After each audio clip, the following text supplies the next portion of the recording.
مولاي صل وسلم دائما أبدا على حبيبك خير الخلق كلهم. Au nom d'Allah, le tout miséricordieux, le très miséricordieux.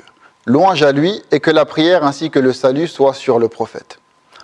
Vous savez, un jour aux Comores, dans mon pays d'origine, j'étais en voiture avec mon père et nous cherchions une station-service pour faire le plein de carburant. Lorsque nous en avons trouvé une, mon père m'a dit de faire attention. Car il y a quelques personnes, parfois, qui, lorsque leur station n'a plus d'essence, par exemple, alors ils le mélangent discrètement avec le gasoil. Et cela abîme la voiture. Et il a ajouté une parole qui, avec le contexte, m'est restée gravée en mémoire. Il a dit, il est grave que le musulman aujourd'hui s'efforce d'acquérir de l'argent sans se demander si les moyens qu'il emploie sont licites, halal ou illicites, haram. Mes chers frères et sœurs, nous aimons tous l'argent. Et beaucoup d'entre nous voudraient être riches parce que l'argent permet dans ce bas monde de faire beaucoup de choses. C'est un fait.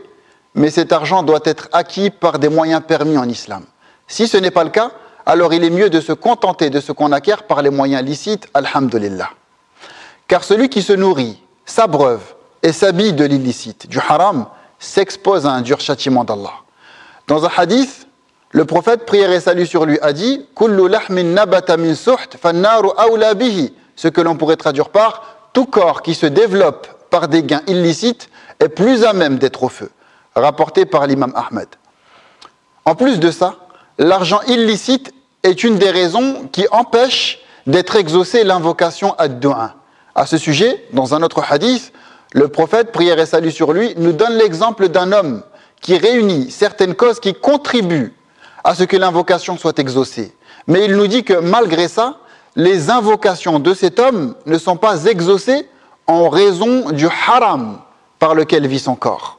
Il, prière et salut sur lui, nous dit الرجل يطيل السفر أشعث أغبر يمد يديه إلى السماء يا رب ومطعمه حرام ومشربه حرام وغذي بالحرام فأنا يستجاب لذلك.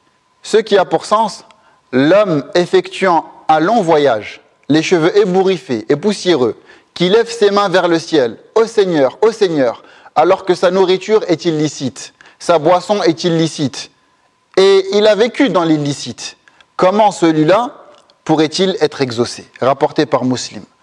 Donc, que tous les gens qui se plaignent de ne pas voir leur invocation exaucée se posent la question. Allons-nous vraiment vers notre Seigneur, lui demander telle et telle chose, alors que notre organisme est rempli de l'illicite en espérant être exaucé? Délaissons l'illicite et Allah mettra la baraka, la bénédiction dans notre vie. Aussi, conseillons-nous mutuellement de ne pas toucher à l'illicite.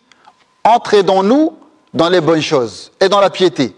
Refusons déjà l'argent illicite avec lequel pourrait venir même un membre de notre famille pour nous en faire cadeau, par exemple. Montrons à Allah que notre foi et notre amour pour lui est plus grand que cet argent sale. Ayons de l'honneur, subhanallah. Nous sommes musulmans. Il est rapporté que certaines femmes vertueuses exhortaient leurs maris lorsqu'ils allaient au travail en leur disant « Ittaqillaha fi rizqina, fa innana nasbiru ala al-ju' wala nasbiru ala an-nar » ce qui signifie « Crains Allah quant à notre subsistance, car nous pouvons patienter face à la faim, mais nous ne pourrons patienter face au feu. » Vous entendez? Elle n'était pas matérialiste.